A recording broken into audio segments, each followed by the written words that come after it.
Well, to the United States now, where officials think they have traced the source of the lettuce involved in the latest E. coli outbreak.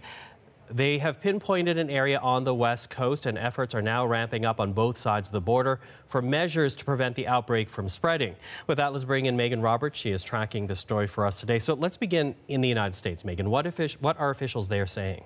Well, the Food and Drug Administration say that they think that the outbreak came from a specific region in California. So that is where their investigation has taken them. And they also specified exactly where they believe this is not coming from. So which sources of romaine lettuce are safe to eat. So in this investigation, the FDA has been working backwards, first starting with the people who are sick and then trying to determine where they got sick, where that lettuce came from, where it was harvested from, working it all the way back to try to find that source.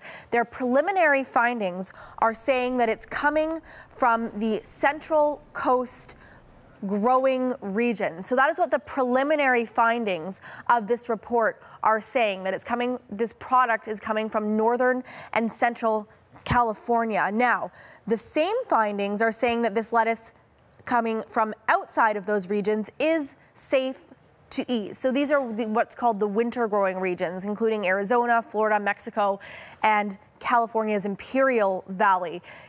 Lettuce that is grown either hydroponically or in a greenhouse is also safe to eat. So really the question now is, how do you know which romaine lettuce is safe to eat and which one isn't?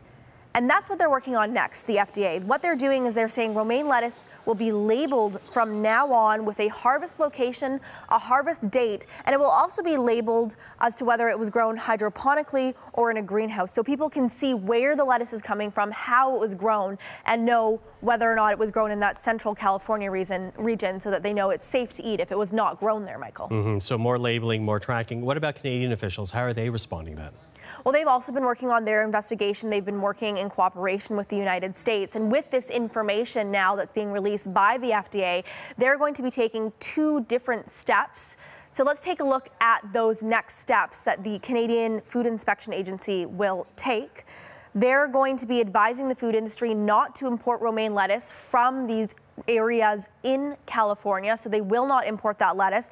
And they're also going to be implementing additional control measures to make sure those products don't get into Canada. So they'll make sure that they're inspecting the lettuce very carefully to make sure it's not coming from those regions. Just as a reminder, this E. coli outbreak has made 22 people in Canada sick, in Ontario, Quebec, and New Brunswick. That's since October. And it's also made 43 people in the United States sick from 12 different provinces, Michael, states. Okay, Megan, thank you for that. Our Megan Roberts.